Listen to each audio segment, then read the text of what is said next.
Varahi silks వారి grand festive celebrations పొందండి 10,000 రూపాయలు ఆపై కొనుగోలుపై బంగారు నాణెం ఉచితంగా.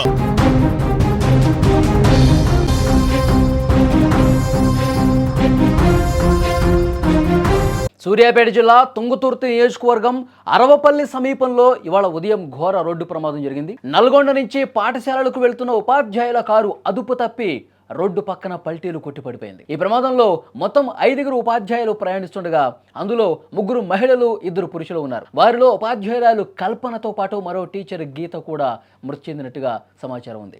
సంక్రాంతి సెలవుల తర్వాత తొలి రోజు బడికి వెళ్ళినటువంటి ఆ టీచర్ను రోడ్డు ప్రమాదం మృత్యు రూపంలో కబళించింది.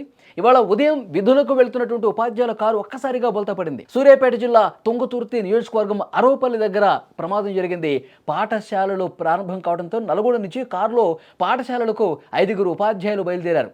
అరవపల్లి దగ్గర రాగానే ఒక్కసారిగా అదుపు తప్పింది, బోల్తా పడిపోయింది. టైరు పేలడంతో ప్రమాదం జరిగినట్టుగా ఇన్వెస్టిగేషన్లో బయటపడుతోంది. సమాచారం తెలుసుకున్న వెంటనే పోలీసులు హుటాహుటిన ఘటనా స్థలానికి చేరుకున్నారు. క్షతగాత్రులను 108 అంబులెన్స్లో సూర్యాపేట ఏరియా ఆసుపత్రికి తరలించారు. అక్కడ దృశ్యాలు కూడా మీరు స్క్రీన్ మీద చూస్తూ ఉన్నారు. చాలా బాధాకరమైనటువంటి దృశ్యం కనిపిస్తోంది. ఒక్కసారిగా ఉపాధ్యాయులతో వెళ్తున్నటువంటి కారు అదుపు తప్పి అటు పల్టీలు కొట్టుకుంటూ పక్కన పంట పొలాల్లోకి వెళ్ళిపోయింది. 2 ఉపాధ్యాయుల మృతితో వాళ్ళు పనిచేసే పాఠశాలలో తీవ్ర విషాదం నెలకొంది.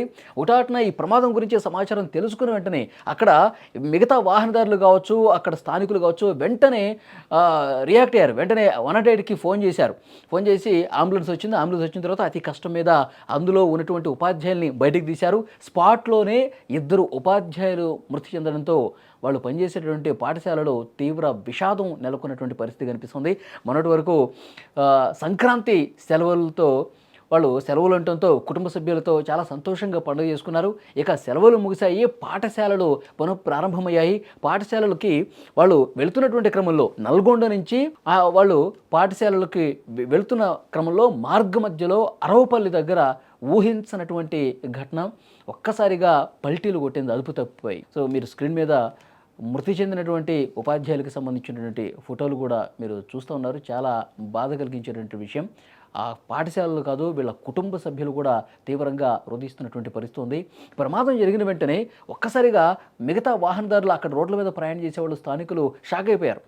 వెంటనే పంట పొలాల్లోకి దూసుకెళ్ళిన తర్వాత హుటాహుటిన వాళ్ళ దగ్గరికి వెళ్ళారు. మీరు స్క్రీన్ మీద దృశ్యాలు కూడా చూడొచ్చు.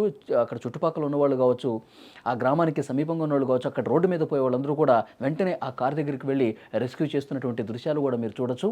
ఎందుకంటే కారులోనే పల్టీలు కొట్టడంతో తలకు గాయమైపోయి ఉపాధ్యాయులు 2 స్పాట్లోనే చనిపోయినట్టు తెలుస్తుంది. మిగతా తీవ్ర గాయాల పాలైనటువంటి ఉపాధ్యాయులు ఎవరైతే ఉన్నారో 3, వాళ్ళు 3ని కూడా అంబులెన్స్ని పిలిపించి అంబులెన్స్లో స్థానిక ఆసుపత్రులు కూడా తీసుకెళ్ళినటువంటి పరిస్థితి ఉంది. ఇక్కడ వీళ్ళ కుటుంబ సభ్యులు ఈ సమాచారం అందుకున్న వెంటనే అక్కడ ఆసుపత్రికి హుటాహుటిన బయలుదేరి వెళ్ళారు. కానీ వాళ్ళు ఎంత బాధకు గురవుతుందో చూడండి. ఈ ఒక్కరోజు ఇంట్లో ఉండుంటే, ఈ ఒక్కరోజు బడికి వెళ్లకుండా ఉండుంటే ప్రాణాలు ఆగేవి కదా అని చెప్పి ఆ కుటుంబ సభ్యులు తీవ్రంగా రోధిస్తున్నారు. పాఠశాల దగ్గర కావచ్చు, వాళ్ళకి చదువు చెప్పేటువంటి విద్యార్థులు ఎవరైతే ఉన్నారో వాళ్ళు చదువు చెప్పే విద్యార్థులు, ఆ విద్యార్థులు కూడా కన్నీటి పర్యంతమవుతున్నారు. రోజు పాఠాలు చెప్పేటువంటి ఉపాధ్యాయులు ఒక్కసారిగా ఇక లేరు అన్న ఆ మరణ వార్త విని శోక సంద్రంలో మునిగిపోయారు. ఆ పాఠశాలకు సంబంధించిన ప్రధాన ఉపాధ్యాయులు, మిగతా విద్యార్థులు, ఈ ఉపాధ్యాయులతో అనుబంధం ఉన్నటువంటి పేరెంట్స్, వీళ్ళందరూ కూడా షాక్ అయిపోయారు. హుటాహుటిన అక్కడ స్థానిక ఆసుపత్రికి వెళ్ళి చాలా అంటే చాలా బాధకు గురవుతున్నటువంటి పరిస్థితి ఉంది.